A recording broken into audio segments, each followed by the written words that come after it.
بسم اللہ الرحمن الرحیم۔ بلال بھائی، ایک بات سمجھنے کی ضرورت ہے کہ دین مکمل ہے، کامل ہے۔ دین میں کیا ہمارے پاس کوئی شعبہ یا فیلڈ ایسی ہے جہاں پہ رسول اللہ صلی اللہ علیہ وسلم رہنمائی نہیں کر کے گئے؟ 1,24,000 پیغمبر آئے، آپ نے کتنی خوبصورت دباچہ باندھا۔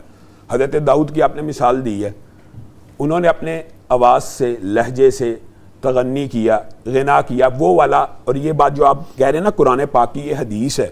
رسول اللہ صلی اللہ علیہ وسلم نے کہا قرآن پاک کو اپنی آوازوں سے مزین کرو، اور جو قرآن پاک کے اندر غنا نہیں کرتا، جو آپ کہہ رہے ہیں، دونوں چیزوں میں فرق ہے۔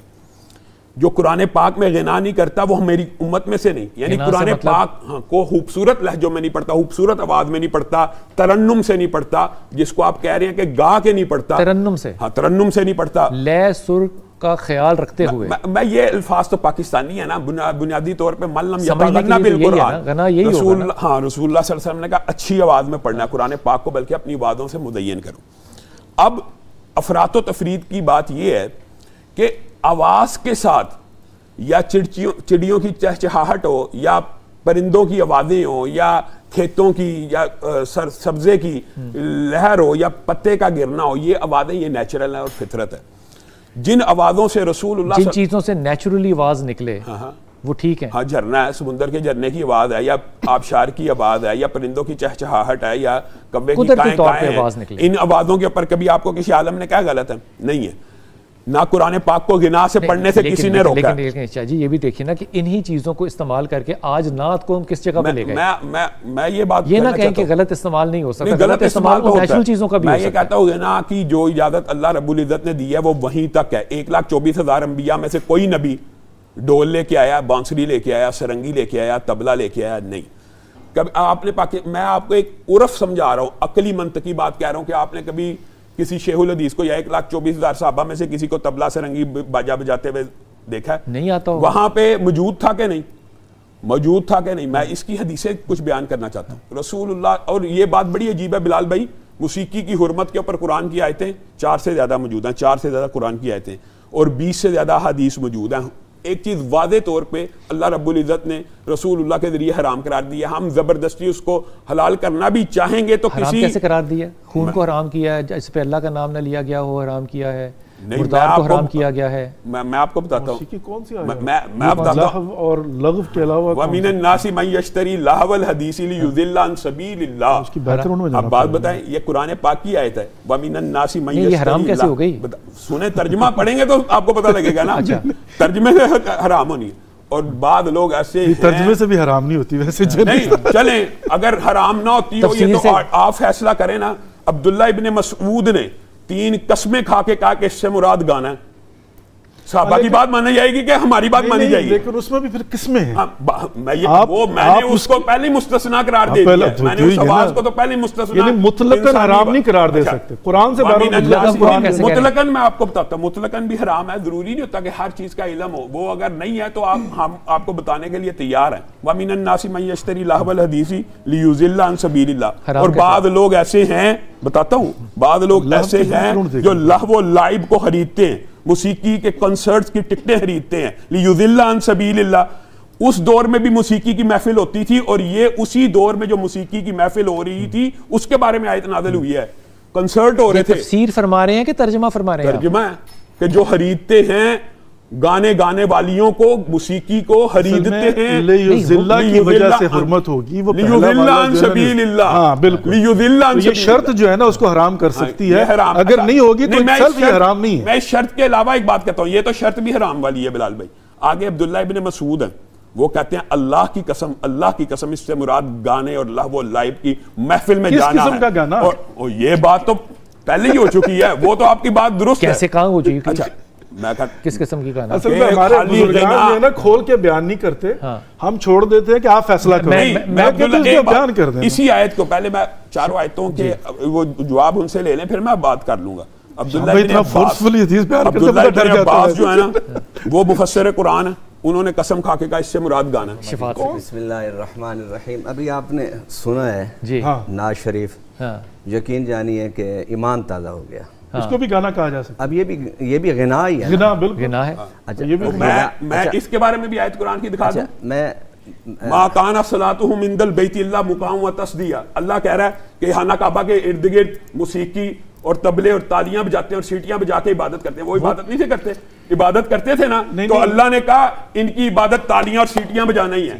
میں یہ کہتا ہوں اپنے ان ساتھیوں کو بھی اور آپ کے اس پروگرام کے وساطت سے تمام علماء کو کہ کسی بھی مسئلے میں جو منصوص ہے, جس طرح آپ نے آیت پڑھی ہے حرمت علیکم امہاتکم و بناتکم, نہ حرمت علیکم میتۃ والدم ولحم الخنزیر وما اہل به لغیر اللہ, یہ جو آپ نے پڑھے 4 چیزیں اللہ نے حرام کی ہے نا, جو اللہ نے حرام کر دی ہے اس کو تو ڈنکے کی چوٹ پر بیان کرنا چاہیے. اور جو وہی تشریح مانی جائے گی جو رسول اللہ نے کی ہے. نہیں, اس کی تشریح کی ضرورت ہی نہیں ہے. میں بتاتا ہوں کیوں نہیں ضرورت. مردار حرام ہے نا قرآن میں, ہم مچھلی کھاتے ہیں, وہ الگ بات ہے. کیوں کھاتے ہیں؟ جمع و خون جو ہے اس کے بارے میں نہیں, مچھلی ہم کیوں کھاتے ہیں؟ مچھلی حضور صلی اللہ علیہ وسلم نے اس کو حلال کر دیا. اس آیت کی تشریح میں, اس آیت میں تو حرام ہے. میں کہتا ہوں کہ اگر ہم اس آیت کو اس حلال نہ بھی لیں تو یہ آیت اپنے معنی کو واضح کرنے میں بالکل واضح ہے. اب آپ دیکھ لیجیے نقش بندی, جو نقش بندی سلسلہ ہے ان کے ہاں نہیں موسیقی, اس کی نہیں اجازت دیتے, لیکن سلسلہ چشتیہ کا توڑنا بچھونا قوالی اور موسیقی ہے. اس لیے یہ اختلاف کوئی آج کا اختلاف نہیں ہے. لیکن یہ موسیقی مثبت ہے نا, یہ بھی ساتھ کہیں نا, وہ تو لیضل اللہ عن سبیل اللہ سے اس کو نکال دیا نا. تو یہاں پر آ کر یہ بیٹھ کر دیکھنا ہوگا کہ ہمیں جو ہے چاہیے 2 کام ہے. نمبر 1, علماء جرت کریں نا, وہ جرت یہ کریں کہ بیٹھ کر 10 جگہوں پر 10 موسیقی کو سن کر بتائیں یہ حرام ہے, یہ حلال ہے. نہیں, ہائے ہائے ہائے ہائے ہائے, وہ فارمولا دے دیا تو پھر اس کی اپنی مرضی ہے, پرسنل اجتہاد ہے نا. اب یہ ذمہ داری آپ کے کندھوں پہ ڈال دی گئی ہے, آپ بیٹھیں سنیں اور بتائیں کہ کون سی حلال ہے کون سی حرام. ہر کسی کو حرام قرار نہیں دے سکتے. ٹائم چاہیے. جو مقدمہ دونوں بھائیوں نے بلڈ کیا, پہلی بات, ایک مقدمہ ہمارے بھائی نے بلڈ کیا کہ مولانا رومی چھوٹے آدمی نہیں تھے, فلاں امیر خسرو چھوٹے آدمی نہیں تھے, خواجہ معین الدین چھوٹے آدمی نہیں تھے. میں ان سے پوچھتا ہوں, امام ابو حنیفہ چھوٹے آدمی تھے؟ بالکل بھی نہیں. ان کے مقدمے ہیں. امام ابو یوسف کا طرز عمل یہ تھا, چاروں امام دیکھیں, ویسے تو ہم کہتے ہیں امام, چاروں امام اس بات پہ متفق ہے کہ موسیقی حرام ہے, اور امام ابو یوسف کا عمل یہ تھا کہ وہ جس گھر میں آلات موسیقی چل رہے ہوتے تھے اس گھر میں گھس جاتے تھے کہ اللہ کی طرف سے مجھے حکم ہے. دوسری بات جو بھائی نے کی ہے کہ کوئی نص ایسی ہونی چاہیے منصوص جہاں سے یہ آلات حرام ہوں. تو میں آپ کے سامنے حدیث پیش کر دیتا ہوں, قرآن کی مزید آیتیں پیش کرتا ہوں. رسول اللہ صلی اللہ علیہ وسلم نے فرمایا, آپ پہلی بات یہ ذہن میں رکھیں, ظہیر بھائی نے کم از کم اللہ کے فضل سے غیر متعصبانہ یہ تو بات مانی ہے کہ وہاں پہ موسیقی کے آلات تھے, اور خانہ کعبہ کے قریش مکہ میں وہ تو تھے, اور وہ محفلیں کرتے تھے, ممنوع بھی. اب میں ان سے ایک سوال پوچھتا ہوں کہ کیا خانہ کعبہ کے طواف کے اندر جب وہ اللہ کا ذکر کر رہے ہیں اور اس کے ساتھ موسیقی کے آلات چلا رہے ہیں, اللہ تعالیٰ تو کہہ رہا ہے کہ وہ تمہارا سیٹیاں بجانا اور تالیاں بجانا غلط ہے, چونکہ اس کی شباہت جو ہے نا لاہ و لاب سے ہے نا. اب یہ دیکھیں کہ وہ اللہ کے ذکر کے ساتھ موسیقی بھی حرام. اچھا, دوسری بات, خانہ کعبہ میں طواف کرتے ہوئے موسیقی کا استعمال اور وہ موسیقی جو محفلوں میں شامل اللہ کے ذکر کے ساتھ کرتے تھے, اللہ کے طواف کر رہے ہوتے تھے, ساتھ تالیاں بجا رہے ہوتے تھے. وہ بالکل وہی انداز تھا جس میں وہ اپنی محفلیں جماتے تھے. دیکھیں تالیاں بجانے کا بھی جو ہے نا وہ کیٹیگریز ہیں, ایک تالیاں کہاں بجتی ہے کہاں بجتی ہے. اب تھوڑا ٹائم میں, اچھا تالی جب نماز ہو رہی ہو تو عورت تالی بجا کے نہیں کہتے تھے, وہ حرام ہو گیا. کس نے کہا وہ موسیقی ہے؟ تو اچھا آدمی اور عورت کے لیے حرام لگا گیا. رسول خدا کی آمد جو ہے مدینے والوں نے. میں ایک بات بتاتا ہوں, پھر رسول اللہ صلی اللہ علیہ وسلم نے نام لے کے, آپ یہ سمجھتے ہیں کہ ڈھول رسول اللہ کے دور میں نہیں تھا؟ رسول اللہ صلی اللہ علیہ وسلم نے کہا انما حرم علیکم القوبۃ. اب بات تو ختم ہو جانی چاہیے. رسول اللہ نے کہا تمہارے اوپر ڈھول کو حرام کیا گیا. والکنین, کنین ایسے تنبورہ سمجھتے ہیں, کنین ہر اس آلات موسیقی کو کہتے ہیں جس کے اوپر تار لگی ہو اور اس تار کے نیچے کوئی سپیس بنائی ہو جس تار کی آواز اس سپیس میں جائیے. رسول اللہ نے ان دو کو لفظاً حرام قرار دیا. پھر تیسری بات پہ بھی معذرت کے ساتھ یہ ڈھول جو ہے نا لوکل مارو بجاتے ہیں کسی کی فوتگی کے اوپر, تو اس کو آپ ڈھول کو مطلق حرام نہیں قرار دے سکتے. میں کہتا ہوں یہ آپ اس میں اپنی باری میں جواب دے دیں, آپ اس کا جواب دے دینا. پھر رسول اللہ صلی اللہ علیہ وسلم کی جس حدیث کی طرف آپ نے اشارہ کیا, دکھ یہ ہے کہ اس حدیث کی ٹرانسلیشن ہم یہ کرتے ہیں, رسول اللہ صلی اللہ علیہ وسلم نے ابن عمر کو کہا کہ بانسری کی آواز آ رہی ہے, ہم اس کی تشریح یہ کرتے ہیں کہ رسول اللہ نے تو کان بند کیے تھے, ابن عمر نے تو نیچے کیے, اور ابن عمر کو تو سننے کی اجازت. رسول اللہ صلی اللہ علیہ وسلم نے کان بند کیے مکروہ سمجھ کے, گناہ سمجھ کے, حرام سمجھ کے. بانسری کی بات, یہ حدیث بھی صحیح ہے. پھر ان تمام حدیثوں کو اگر ان کی سند کے اوپر یا تشریحات کے اوپر اعتراض ہے, میں ظہیر بھائی سے اور شفاعت بھائی سے صرف ایک سوال پوچھتا ہوں. بخاری شریف ہے, بخاری شریف کی حدیث کے اوپر تو اتفاق ہے نا اہل سنت کا, رسول اللہ اہل سنت کا ہی مانا گیا, اور اہل تشیع کے اندر بھی موسیقی کی ویسے روایات موجود ہیں حرام کی. آپ کے 12 اماموں میں سے اگر آپ کہتے ہیں 12 اماموں میں سے ایک امام نے طبلہ ڈھول کو حلال, وہ تو امام موسیٰ کاظم علیہ السلام نے جب طبلہ تو تھا ہی نہیں تب تھا. بلال بھائی 5000 سال پہلے کے حالات ہے. میں بخاری شریف کی ایک حدیث رکھتا ہوں, رسول اللہ صلی اللہ علیہ وسلم نے فرمایا ان قریب میری امت میں ایسے لوگ پیدا ہوں گے جو موسیقی کو حلال کر لیں گے. اب بتائیے, آپ ایمانداری سے بتائیے, حلال کر لیں گے, حرام ہے تو حلال کریں گے, حلال تو حلال کر لیں گے. شاہ جی ایک بات بتائیں, گانے بجانے میں اور موسیقی میں فرق کرتے ہیں یہ ایک ہی چیز ہے؟ میں آلات موسیقی کے خلاف ہوں. ایک بات یہ بھی سمجھ, نقطہ اختلاف بھی سمجھنا چاہیے. گانے بجانے کے خلاف نہیں میں حالی, آپ گانے بجانے کے خلاف بجانا اور بجانے کا لفظ مجھے کنفیوز کر رہا ہے. حالی آواز کے ساتھ کوئی جتنی مرضی لے سر ترنم سے پڑھے, ہم میں سے کوئی اس کا مخالف نہیں ہے. کلام جیسا مرضی ہو, ایک سیکنڈ اپنے منہ سے پڑھے, کلام جیسا, کلام صرف آلات موسیقی, ایک سیکنڈ وہ اپنے منہ سے جو پڑھنا چاہ رہا ہے آپ کہہ رہے ہیں وہ حلال ہے. اب اس کے اوپر جو وہ ٹیکسٹ ہے, جو کلام ہے, اگر وہ برا ہو تو ہاں تو کلام تو شرکیہ پھر حرام ہوگا نا. یہی بحث یہ کر رہے ہیں کہ آپ اس پہ متعلقہ ایک اصول نہ بنا دیں. یہاں پہ جس چیز کو آپ حلال کہہ رہے ہیں وہ بھی حرام ہو جائے گی اگر اس کا کلام غلط ہے. صلی اللہ علیہ وسلم نے کہا میری امت حلال کرے گی, حرام ہے حلال کرے گی. میں نے آپ کو رسول اللہ صلی اللہ علیہ وسلم کی حدیث 4 آلات کے بارے میں بتایا. آپ نے وہ والی کیوں نہیں بتائی جس میں اماں عائشہ کو کہا تھا رسول پاک صلی اللہ علیہ وسلم کہ تم نے ان کے ساتھ بھیجی ہیں گانے والی؟ نہیں, بات سنیں, وہ بخاری نہیں ہے, بات سنیں, وہ کیوں نہیں سنائی؟ میں آپ کو اگر آپ پوچھیں گے تو ہم وہ بھی بیان کریں گے کہ رسول اللہ صلی اللہ علیہ وسلم نے آلات موسیقی, اگرچہ وہ آلات موسیقی نہیں ہے, آپ یہ سمجھتے ہیں گھنٹی کو, آپ کیا سمجھتے ہیں گھنٹی وہ صرف اطلاع دینے کے لیے ہوتی ہے نا. رسول اللہ صلی اللہ علیہ وسلم نے قافلے میں اس گھنٹی کو پسند نہیں کیا اور کہا یہ شیطان کی آواز ہے. آپ بتائیں. اچھا وہ حضرت عبداللہ بن مسعود پہ کہا تھا کیونکہ رات کا وقت زیادہ ہو گیا تھا اور انہوں نے کہا تھا کہ لوگوں کے حرام میں ڈف کی تو اجازت دی نا, شور تھا اس کی, میں ہم جس چیز کی اجازت ہے اس کی ہم اجازت, غلط جگہ پہ غلط میں لا رہے ہیں آپ.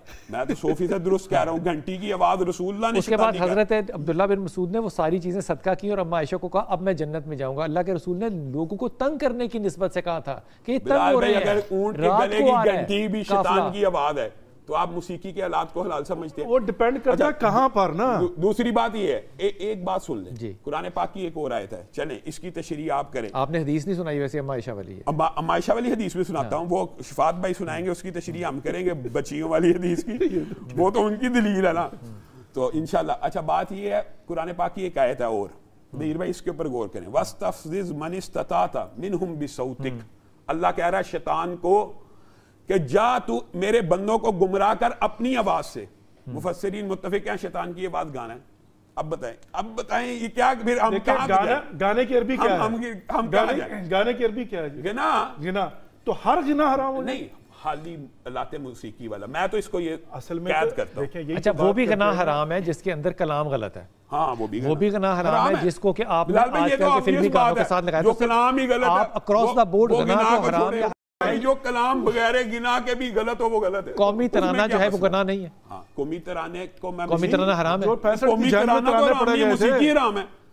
65 کے گانے حرام ہیں. وہ تو موسیقی کو میں آج بھی سنتا ہوں, آنکھوں میں آنسو آ جاتے ہیں بندے کے. موسیقی حرام ہے, اس پر غور کریں. اچھا دوسری بات ہے, شفاعت بھائی نے جو ایک مغرا مقدمہ پیش کیا کہ آج علماء کو اتنا سخت موقف نہیں رکھنا چاہیے. ٹی وی اور ان کے بارے میں ان کی بات میں وزن ہو سکتا ہے کیونکہ وہ آلات جدید ہیں, اور علماء نے واقعی ان کی بات میں وزن ہے کہ یو ٹرن لیا, بعد نے اس کو مصور کی تصویر سے ڈیفرنٹ سمجھا, اور اللہ رب العزت کا اکثر یہ بات اب ٹھیک ہے, لیکن اس کی میں تائید کرتا ہوں. 5000 سال سے آلات موسیقی تو چل رہے ہیں, ان کے اوپر یو ٹرن نہیں ہونا. حضور اقدس آپ نے فرمایا کہ اگر کوئی منہ سے موسیقی بجا رہا ہے یا آواز ویسی نکال رہا ہے جیسے کہ نیچرل چیزیں ہوتی ہیں, جھرنا ہوتا ہے, پرندوں کی آواز ہوتی ہے, کچھ بھی ہوتا ہے, تو وہ حلال ہے. اور اس میں آپ دیکھتے ہیں کہ آج کل نعت گوئی کے اندر یہ بہت زیادہ فیشن کے طور پہ آ گیا. اب جو آج کا ڈیجیٹل ماحول ہے اس کے اندر آپ موسیقی کو کریٹ کر سکتے ہیں ایک کیا کہنا چاہیے اٹامک وائبریشن کے ساتھ, جس میں کہ کوئی ڈھول شامل نہیں ہے, کوئی تاروں والا ساز شامل نہیں ہے, لیکن وہ بالکل ویسا ہی امپیکٹ دے گا جیسا کہ موسیقی ہے, جس طرح کے نعتوں کے اندر آوازیں نکال کے استعمال کیا جاتا ہے کیا کہنا چاہیے ساؤنڈ سسٹم کو. تو پھر اس کو بھی آپ حرام قرار دیں گے؟ بلال بھائی بنیادی طور پہ قرآن پاک کی ایک اور آیت ہے جو ابھی آپ نے سوال کیا, ما یلفظ من قول الا لدیہ رقیب عتید. ما یلفظ کا لفظ اللہ نے کہا یلفظو مراد یہ ہے کہ کوئی بھی آواز حلق سے ایسی نہیں نکلتی جس کو ریکارڈ کرنے والے فرشتے ریکارڈ نہیں کرتے. اگر تو آواز نیچرل نکالی ہے اور اس نے ترنم بنایا, سر بنایا تو درست جائز ہے. لیکن اگر وہ نکالتا ہی ڈھول کی آواز ہے, اگر وہ نکالتے ہی ہارمونیم کی آواز ہے, اگر وہ نکالتے ہی ستار کی آواز, ڈھول کی آواز نکالتا ہے نا, تو وہ جائز نہیں ہے. میں اپنا نقطہ نظر بتاتا ہوں. دوسری بات یہ ہے کہ یہ جو بات عام معاشرے میں کی جاتی ہے, ابھی انہوں نے جو علامہ صاحب نے بات کی ہے نا, میں ان کو خراج تحسین پیش کرتا ہوں. کم از کم ان آڈینس کے ذہنوں میں یہ اشکال تو دور کیا کہ علامہ صاحب بھی اس موسیقی کو حلال نہیں کہہ رہے کہ جو ہم سے یہ فتویٰ لینا چاہتے ہیں. عام پاکستان کی عوام جو فتویٰ لینا چاہتی ہے نا, وہ کنسرٹس اور موسیقی اور ایکچوئل جن کو گانا گنا وغیرہ جو معاشرے میں عرف عام ہے نا, انہی کو کہا جاتا ہے. بلال بھائی آپ عرف کا بھی انداز کریں. میں اللہ معاف کرے کسی طبقے کے اوپر تان و تشنیع نہیں کرنا چاہتا, لیکن آپ نے کبھی کسی شیخ الحدیث, شیخ الاسلام, کسی محدث, کسی فقیہ کے ساتھ تبلے باجے ہارمونیم بچانے والے دیکھیں؟ میں نے بالکل آپ سے مختلف سوال کیا. نہیں, میں آپ کو ایک بات بتاتا ہوں, جو حلق سے آواز ایسی نکالنی ہے, میں اس کا حلق جواب کی دے بات چکا ہی نہیں کر رہا, وہ جائز نہیں ہے. میں آپ کو اپنا نقطہ نظر بتاتا ہوں. اب اس کے اندر کوئی موسیقی کا آلہ شامل ہی نہیں ہے. ہاں, تو اپنی آواز کے ساتھ ترنم پیدا کرے. تصویر بنیادی طور پہ آج بھی علماء کے نزدیک حرام ہی ہے جو مصور بناتا ہے. اس تصویر کے بارے میں علماء نے یہ سوچا, فوٹوگرافی مصور نہیں کرتا. فوٹوگرافی میں مصور کون ہے؟ اللہ ہے. بٹن دبانے سے وہ کہ مصور بن گیا, اس نے میری تصویر بنائی. نہ کریں ایسی بات, نہ کریں, یہ بڑی بلال بھائی میں آپ کو بتاتا ہوں, شیشہ دیکھنا, شیشے میں انسان اپنے آپ کو دیکھتا ہے. شیشے کا اس سے کوئی تعلق نہیں. ایک فوٹوگرافر جو ہے وہ پروفیشن ہے, وہ مصور ہے. جو فوٹوگرافر ہوتا ہے نا, جو عکسی تصویر کہہ رہا ہوں, جو انسان کی نیچرل تصویر روشنی کی وجہ سے کسی جگہ پہ ثبت ہو جاتی ہے, اس کا مصور اللہ ہی ہے. اس وجہ سے علماء نے اس کو حلال قرار دیا. یہ وجہ لاجک بتا رہا ہوں. ایک انسان کا اپنا عکس کسی چیز پہ ثبت ہو جانا, اس کا مصور وہ بندہ نہیں ہے. والا جس نے آلہ بنایا وہ انسان ہے. وہ آلہ بنانے والا بھی انسان ہے, وہ مصور نہیں ہے. انسان کو کس نے بنایا؟ تو آپ اللہ کو نہ لائیں بیچ میں. میں مزید یہ بات موسیقی کی طرف دوبارہ ایک مثال دی ہے یہ سمجھانے کے لیے کہ بیسیکلی وہ یہ مثال غلط تھی, وہ آپ کو نہیں سمجھ آئی. عکس ہے آپ کی تصویر کا. اچھا, مصور جو ہاتھ سے بنانے والا, میں تو آپ کی تصویر نہیں بنا سکتا. آپ مجھے کیمرہ دیں, میں بٹن دباؤں گا, میں مصور بن گیا.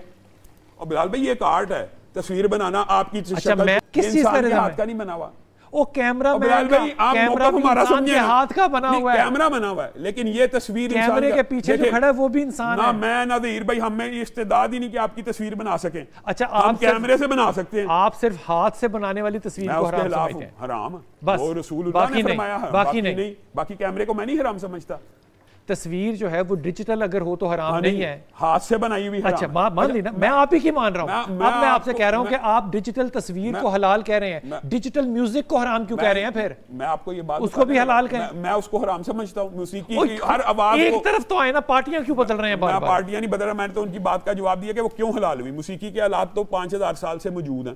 وہ 5000 سال سے علماء کا کوئی اختلاف پیدا نہیں ہوا. آج میں آپ کو بتاؤں, یہ جو ڈیجیٹل میوزک ایجاد ہی نہیں ہوا تھا, اب ہوا ہے. ڈیجیٹل تصویر ایجاد ہی نہیں ہوئی تھی, ستار تو تھا, بانسری تو تھی, ان سب کی آوازوں کو شیطانی آوازیں چھوڑ دیں. میں نے تو آپ کے آرگومنٹ کے تحت ان کو حرام مان لیا. چلے میں آپ کو ایک اور قرآن کی آیت پیش کرتا ہوں. اللہ رب العزت نے قرآن پاک میں موسیقی کو قرآن کے بالکل اپوزٹ قرار دیا. آپ کو پتا اللہ نے, یہ آرگومنٹ نہیں ہو رہا, میں بتاتا ہوں, یہ آرگومنٹ نہیں ہو رہا. افمن ھذا الحدیث تعجبون, آرگومنٹ یہ ہو رہا ہے کہ اگر ڈیجیٹل تصویر حلال ہے تو ڈیجیٹل میوزک حرام کیوں ہے؟ اللہ تعالیٰ ایک یہ بحث ہے. میں آپ کو بتاتا ہوں, اس بات کی طرف بھی آتے ہیں. مجھے ایک بات بتائیں, جس چیز کو میں حرام قرار دے رہا ہوں, اللہ تعالیٰ اس کو قرآن کے بالکل مقابل کیوں لے کے آئے ہیں؟ ڈیجیٹل کا کہاں ذکر ہے قرآن میں؟ میں آپ کو ایک قرآن کی آیت سنانے لگا ہوں. افمن ھذا الحدیث تعجبون وتضحکون ولا تبکون. کیا آپ قرآن پاک کے بارے میں جب آپ کو کہا جاتا ہے پڑھو اور سنو, اس کے بارے میں آپ اعجاب کرتے ہیں؟ وانتم سامدون, اور جب گانا گائے جاتے ہیں آپ شوق سے سنتے ہیں, اور جب گانا گنگنائے, اللہ تعالیٰ نے گانے کا ذکر قرآن کے ساتھ کیوں ہے؟ آپ بات کو بالکل الٹی طرف لے کے جا رہے ہیں. بھائی قرآن پاک میں گانے کو قرآن کے متضاد قرار دیا. گانے کی بات نہیں ہو رہی ہے, بات ہو رہی ہے کمپیریٹیو کی, کہ اگر ڈیجیٹل موسیقی, ڈیجیٹل تصویر حلال ہے تو ڈیجیٹل میوزک حرام کیوں ہے؟ میں بتاتا ہوں, ڈیجیٹل تصویر میں جو حرام کی علت ہے نا, وہ انسان کے ہاتھ سے بنانا تھی, اس لیے وہ حلال. ظہیر بھائی قرآن کے اندر جو انسٹرومنٹس ہیں نا, ان کی حرمت واضح ثابت نہیں. نمبر ایک واضح ثابت نہیں ہے حرمت ان کی انسٹرومنٹس. احادیث مطلب بتا دیں. یہ جو آلات موسیقی, ان کی حرمت سے کیا مراد ہے؟ یعنی ان کا مطلقاً حرام ہونا قرآن میں صریحاً جو ہے نا وہ نہیں ہے، وہ لہو اور لغو کے معنوں میں آتا ہے ود کنڈیشن. اگلی بات، احادیث اور روایات. حدیث کہتے ہیں نبی پاک محمد مصطفیٰ صلی اللہ علیہ وسلم کا فرمان، روایات ہم کہتے ہیں ائمہ علیہ السلام کے فرمان، امام علی سے لے کر 12 امام تک. حدیث میں اور روایت میں آلات موسیقی کی حرمت ثابت ہے، اس کا بیچنا، اس کا خریدنا، اس کا استعمال. پھر کہیں میرے آقا صلی اللہ علیہ وسلم فرمایا وَإِن زَنَا وَإِن سَرِقَ، اگرچہ وہ زنا کریں اور چوری کریں وہ مومن رہیں گے، اور ایمان کی بنیاد پر، لا الہ الا اللہ کی بنیاد پر، توحید کی بنیاد پر وہ جنت میں جائیں گے. بنیاد جنت میں جانے کی توحید ہے. اب دیکھیے قرآن پاک میں ان اللہ لا یغفر ان یشرک بہ ویغفر ما دون ذلک لمن یشاء، اللہ شرک نہیں معاف کرے گا، شرک کے علاوہ کیونکہ وہ توحید کے خلاف ہے. وہ توحید کے خلاف ہے. جو بنیادی چیز، جو کوالیفیکیشن جنت میں جانے کے لیے ہے وہ توحید ہے، صرف توحید ہے. علامہ صاحب صرف توحید نہیں آپ ہے. نے جو حدیث بیان کی ہے نا اس کی تشریح ایک اور حدیث کرتی ہے، بڑی عمدہ حدیث ہے. کل قیامت کے دن ایک بندے کو اللہ رب العزت اپنے سامنے کھڑا کریں گے اور اس کے گناہوں کے رجسٹر 90 سے زیادہ ہوں گے، اور ایک رجسٹر اتنا طویل ہوگا وہ بندے کو پتہ لگ جائے گا میرا بیڑا غرق ہو گیا. تو اللہ پوچھے گا ہاں جی یہ سارے گناہ کیے ہیں؟ تو بندہ کہے گا ان میں سے ایک گناہ کا بھی انکار نہیں ہے. اب تو معاملہ کھل گیا. تو اللہ کہے گا میں پھر بھی تیرے پہ ظلم نہیں کروں گا، تیری ایک نیکی ہے. اچھا، وہ فرشتے اس کی ایک نیکی ایک پرچی پہ، کہاں 90 رجسٹر ہیں اور کہیں پہ ایک پرچی پہ لے کے آئیں گے، وہ ترازو میں ڈالیں گے، اور وہ ترازو میں ڈالیں گے اور اس پرچی کا پلڑا بھاری ہو جائے گا. اس پرچی کو کھولا جائے گا، بندہ کہے گا مجھے تو اپنی ایسی کوئی نیکی یاد ہی نہیں کہ جو یہ 90 رجسٹروں کے گناہ کھا گئی ہے. تو اس پرچی کے اوپر یہی کلمہ لکھا ہوگا کہ وہ بندہ موحد ہوگا، وہ بندہ توحید پرست ہوگا. یہ بات علامہ صاحب کی درست ہے. اصل میں توحید بالآخر اپنے تمام کے تمام گناہوں کا عذاب بھگت کے انسان کو جنت میں لے جائے گی. لیکن ہمیں یہ کہنے سے لوگوں کو یہ احادیث سنانی چاہیے، خوشخبریاں بھی ہیں، لیکن اس سے بے عملی پیدا ہوتی ہے. جیسے علامہ صاحب نے کہا نا، مطلب کہ ہم یہ حدیث سنائیں، حتیٰ کہ حدیث تو اس سے بھی آگے کی ہے. رسول اللہ صلی اللہ علیہ وسلم نے یہ بھی فرما دیا کہ جس کے دل میں رائی برابر ایمان ہوگا بالآخر اس کو بھی جہنم سے نکال دیا جائے گا. دینار سے شروع کی بات، ہاں پہلے اتنا ہو، دینار، پھر نصف دینار، پھر چوتھائی دینار، پھر رائی کے اوپر آ گئے، اور پھر رائی کے بعد بھی انبیاء سفارش کریں گے. آپ کو پتا انبیاء، اولیاء، حفاظ، شہداء سفارش کرنا شروع کر دیں گے، جہنمی ایک تعداد میں نکلتے جائیں گے. پھر حضرت محمد رسول اللہ صلی اللہ علیہ وسلم سفارش کریں گے اور بار بار کریں گے. اور پھر وہ ایک جملہ کہیں گے اب لگتا ہے جہنم سے کوئی آزاد ہونے والا نہیں. تو اللہ اس وقت کہے گا انبیاء سفارش کر چکے، اولیاء سفارش کر چکے، صدیقین اور شہداء سفارش کر چکے، لیکن وہ باقی ہے جو ارحم الراحمین ہے. اور جہنم میں سے ہر اس شخص کو نکال دے گا جو اس کلمے کے اوپر ہوگا، چاہے اس نے زندگی میں نیکی کا کوئی عمل نہیں کیا ہوگا. تو یہ بات تو ہے، لیکن اس بات سے کہیں شاہ جی غلط فہمی بھی نہ لیں. ہاں بے عملی کی بے عملی نہیں کرنی. مطلب کہ بات یہ کہ جہنم کا جو عذاب ہے بھگتنے کے لیے تیار ہو. یعنی کون تیار ہے؟ کون تیار ہے؟ بلال بھائی ان الدین عند اللہ الاسلام. قرآن پاک کی آیت ہے کہ جو بندہ رسالت کا منکر ہو وہ جنت میں نہیں جاتا. وہ جنت میں نہیں جا سکتا. یہ اللہ تعالیٰ نے اسی طرح عقیدے کا مسئلہ بیان کیا ہے. ایک بات لیکن جو انہوں نے کی ہے نا اس کو میں ضرور بڑھانا چاہتا ہوں. میرے ذہن میں وہ حدیث آ گئی بلال بھائی، بڑی اہم ہے. ہم لوگوں کو جب رحمت کی اور مغفرت کی حدیث سناتے ہیں بے عملی پیدا ہوتی ہے. علامہ صاحب کی یہ بات بڑی اہم ہے، بے عملی پیدا ہوتی ہے، لیکن اس بے عملی کو دور کرنے کی ایک حدیث ہے. رسول اللہ صلی اللہ علیہ وسلم نے فرمایا کوئی بندہ اس دنیا میں سب سے زیادہ مشکل میں رہا، آدم سے لے کے قیامت تک سب سے زیادہ آزمائش اور تکلیف کسی بندے پہ آئی ہے، جب اس کو جنت میں ایک لمحے کے ہزار میں حصے سے گزارا جائے گا وہ کہے گا مجھے تو زندگی میں کبھی کوئی غم ہی نہیں آیا. اور وہ بندہ جس نے یہ دنیا ساری کی ساری ناز و نعم نعمتوں میں گزاری ہے، اس کو جہنم میں سے ایک لمحے کے ہزار میں حصے میں گزارا جائے گا تو وہ دنیا کی ساری نعمتیں بھول جائے گا. تو وہاں پہ لابسین فیہا احقابا لا یذوقون فیہا بردا ولا شرابا، وہاں پہ ایسے ایسے لمبے عرصے انسان اگر یہ پریپیئر ہے کہ ہاں میں ہزاروں برس کی جہنم کاٹ لوں گا تو پھر کلمہ توحید پہ قناعت کر لے. ہم نے زبردستی تو لوگوں کو جنت میں نہیں لے جانا نا. آپ فرماتے ہیں جی کہ اگر ہم نے یہ حدیث بیان کر دی تو اسے بے عملی پیدا ہوگی. میرا سوال یہ کیا یہ حدیث ہے؟ اگر ہے تو کس کی ہے؟ نبی پاک کی. ان کو نہیں پتا تھا کہ بے عملی پیدا ہوگی، انہوں نے بیان کیوں کر دی؟ یہاں پر آپ جو ہے وہ نبی پاک محمد مصطفیٰ صلی اللہ علیہ وسلم سے بھی زیادہ دل سوز ہو گئے. یہ صحیح کہہ رہے ہیں، آپ کی بات درست ہے. فرمان رسول ہے، اس کو بیان کرو. اس کو بیان کر جب رسول اللہ نے بیان کر دیا، میں کہوں نہیں یہ سے جب ہم اس کا مطلب نعوذ باللہ من ذالک استغفر اللہ، میں ایڈیشن کرنا چاہتا ہوں، میں یعنی اپنی ججمنٹ جو ہے نا وہ. لیکن ظہیر بھائی اکیلی یہ حدیث تو نہیں ہے نا، ڈرانے والی بھی ہے نا. دونوں کا توازن ہونا اتنی بیان نہ کرو کہ ڈرا ڈرا کے بندے کو توازن پیدا کرنا چاہیے. یہ نہیں کہ انسان صرف رحمت لیکن اس کے اندر اپنی رائے شامل نہیں کرنی چاہیے, بریکٹ کر دینی چاہیے, بیان کر دے, بالکل بیان کر دینی. جو خدا کے ساتھ شریک کرے وہ مشرک ہے, وہ تو جنت میں نہیں جائے گا. کبھی بھی نہیں جائے گا, گستاخ رسول کبھی بھی نہیں جائے گا, کبھی بھی نہیں جائے گا, مشرک کبھی بھی نہیں جائے گا.